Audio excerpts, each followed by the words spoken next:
Rhea Ripley is back, and we are well on our way on the road to SummerSlam 2024. Welcome back, guys, to Fog Wrestling. We are here for the Raw quarter ratings breakdown. Oh, yeah, give me a hell yeah. Let's talk about it. Let's waste no time. So, quarter one, 8 o'clock to 8:15 p.m.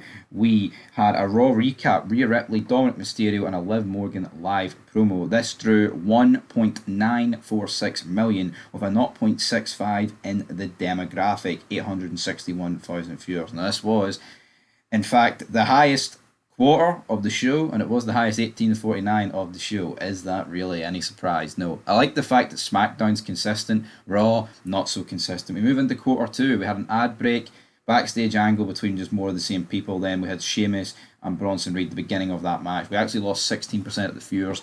We lost over 300,000 people. I mean, that is an insane amount to lose. 21% in the 18 to 49, 679. We then had in quarter three, half 8 to quarter to 9. We had that match continuing. Sami Zayn, Dragunov backstage, a Gunther video, Selena Vega, Sonya Deville, Shayna Baszler, and so we start backstage angle. We had 1.757 million viewers. We had 0.58 in the 18 to 49. So that was a 13% increase. So yeah, good for the 18 to 49. 7% increase in the quarter. So good for them. Then from 8:45 to 9 o'clock, we had an ad break. We had Selena Vega against the Phil. We had a post-match with Baszler, Stark, Katana Chance, Karen Carter, Laya Valkyria, Priest, Mysterio, Jey Uso backstage angle, Chad Gable, Adam Pearce backstage. We lost a further 6% going down to 1.649, and the 18 to 49 was at 0.56, 745,000 viewers, down 4%. Moving in to the start of the second hour, we had Damian Priest, Gunther live promo, Uso, Pierce, Braun Breaker backstage. That actually went up 8%, did 1.780, gained 9% as well in the 18 to 49 with a 0.61. Into quarter six, we have got 9:15 to 9:30. We have got Braun Strowman versus Damian Priest. Post-match with Gunther, Alpha Academy, Shiverwoods backstage. We lost only 1%, down 19,000 viewers, and a 0.6 in the demographic, down 3%. Lost about 24,000 viewers in there. So there you have it. Not exactly disastrous numbers, brother, testify, but again, Raw's going to lose a wee bit more as we hit quarter seven. The biggest loss outside the second quarter, we lost 11%. And is it any wonder that we're losing 11% here, right? You've got Shayna Baszler and Zoe Stark against Katana Chance and Caden Carter. Is it any fucking wonder this lost 11%? So we went from 1.761 down to 1.576, and it wasn't actually the lowest quarter of the show because Raw just tends to die in the third hour, which is any fucking surprise. No, and it lost 10% in the quarter seven as well in the 18 to 49, so a 0.53.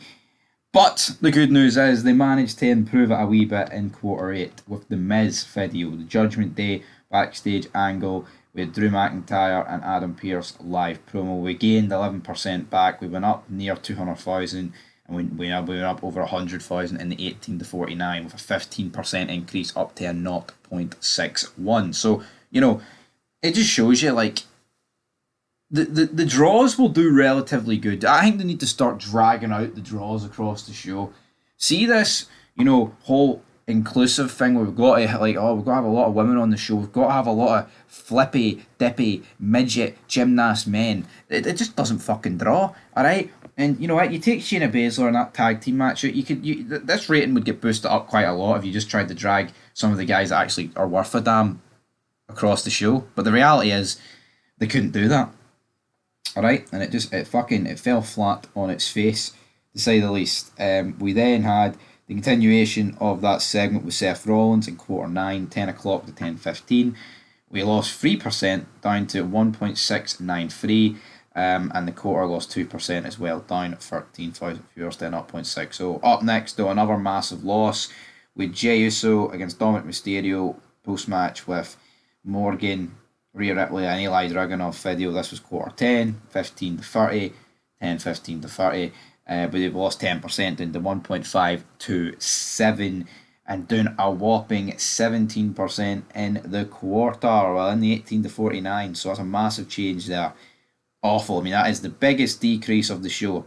You know, well, actually, I say it's the biggest decrease of the show. It's the second biggest decrease in the 18 to 49 because they did lose 21% in quarter two if you won. So I mean, just awful numbers here for Raw. I mean, you can't actually fucking spin this. I mean, it's just pretty pish. You know, I mean, it's just diabolical, really. Which only left us with two more quarters to go, so we may as well strap in. We had quarter 11, Dominic Mysterio, Damian Priest backstage angle, Chad Gable, Bo Dallas, Creed Brothers, the Wyatt 6 live angle. This did -1, 1.512 with 661, 0.50 in the 18 to 49. So this actually held. So the Wyatt 6 managed to hold, which is surprisingly, that's as good as it really gets here. And Raw terms, I think with like a couple more things to go, to say the least.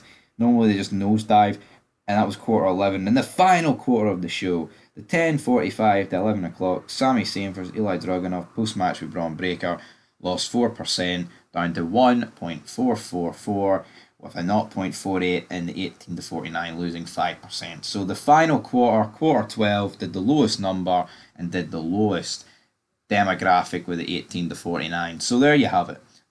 An absolute shit show towards the end of Monday Night Raw. Overall, the rating did a 1.669, and the overall 18 to 49 was 0.56. And what this tells you is, when it moves to Netflix and they go to 2 hours, Raw will be saved. But I'm not too sure how the ratings and quarters will work on Netflix, if I'm being perfectly honest. But here, if it's something similar to this, we'll still bring the ratings to you. But until next time, that's it for Fog Wrestling. That's it for your Raw quarter ratings breakdown. It was intriguing. You can't dispute it. It was intriguing here on Monday Night Raw. And of course, guys, we'll bring you NXT quarters. They haven't been released yet, sadly.